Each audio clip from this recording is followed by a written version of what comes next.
Namaku Arga. Aku lahir dan besar di sebuah desa kecil yang dikelilingi hutan tua. Sejak kecil, aku selalu mendengar larangan yang sama. Jangan pernah masuk ke hutan setelah matahari terbenam. Orang-orang desa tidak pernah menjelaskan alasannya dengan jelas. Mereka hanya menyebut sesuatu yang disebut yang memanggil. Aku pikir itu hanya cerita lama untuk menakut-nakuti anak-anak. Sampai suatu malam, aku mendengar namaku dipanggil dari dalam hutan. Awalnya pelan, hampir seperti bisikan, "Arga." Aku diam, mencoba memastikan siapa yang memanggil. Tidak ada siapa-siapa di sekitarku. Tapi suaranya datang lagi. Kali ini lebih jelas, lebih dekat. "Sini." Dada aku terasa berat. Dan entah kenapa, aku merasa seolah ditarik untuk mengikuti suara itu.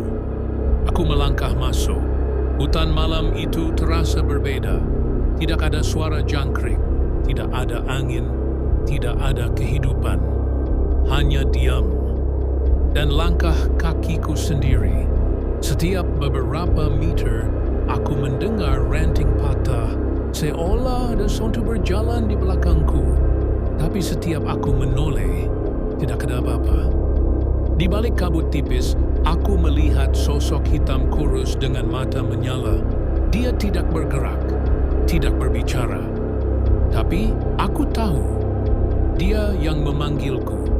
Tubuhku membeku, tapi kakiku terus melangkah maju, seolah aku bukan lagi pengendali tubuhku. Sosok itu mendekat perlahan. Suara bisikannya seperti masuk langsung ke dalam kepalaku. "Kamu yang dipilih. Kamu harus ikut."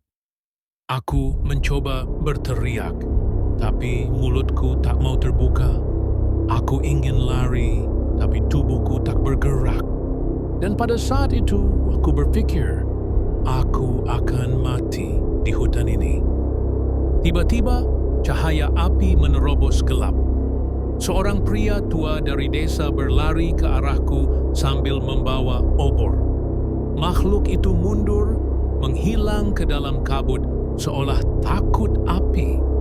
Pria tua itu menarik tanganku dan hanya berkata satu hal, "Jangan dengarkan apapun yang memanggil dari hutan ini."